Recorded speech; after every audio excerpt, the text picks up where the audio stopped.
is the amount of funds raised the only metric that should be considered to determine the success of your campaign? Yeah, the short answer is no. It's not. And depending on where you are in your organization's life cycle, you may be just starting out. This may be your very first year doing Giving Tuesday. Maybe, so it's not about the dollars raised, it's about engagement. And hey, we've reached 100 people in our community. We got 10 people to give this year. That's amazing.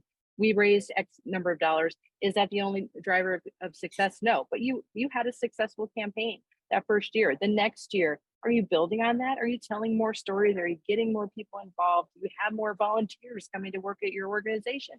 Are you increasing the number of new donors? Are you increasing the size of the gifts for repeating donors? All that kind of stuff. So there's a lot of different things. You could even look at how many events are we hosting related to Giving Tuesday or throughout the year? How many emails did we send out? What were the open rates of those emails? What were the click-through rates? What really worked for us this year to be successful that we can implement again next year and build on? Yeah, and it's the kind of similar to the answer about getting young alumni and younger donors involved. You're kind of, I don't want to say baiting them, but going after them with the ask of donate any amount, and then you have them as a new donor for that year, and then your pipeline is built up for subsequent years to come. So great. Yeah, Brandon, anything to add there? We find the wildest, like anytime we're doing this, if we're all together in the office and we can write a bunch of wild goals, we'll do stuff like average gift size, largest gift size, most gifts in an hour. We look at like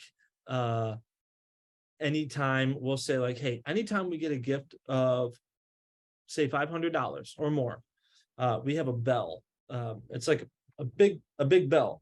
And we made this thing where like when we were having like a campaign running, and that gift of $500 came in, someone gets to ring the bell, and bing, as soon as the bell goes off in our office, you hear our annual giving team is 30 people.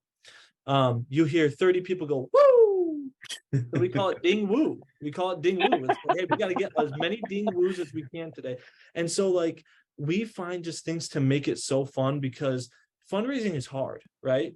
We deal with the economy. We have all these things, it's a grind. So for us, we're just like, we're going to make it as fun as possible. We find all these things to celebrate. And like, really what we do is as soon as this campaign's done, we look for what is every win and what's everything that we're going to learn from this. And what are all those stories that you can share in subsequent campaigns. Absolutely. Yep.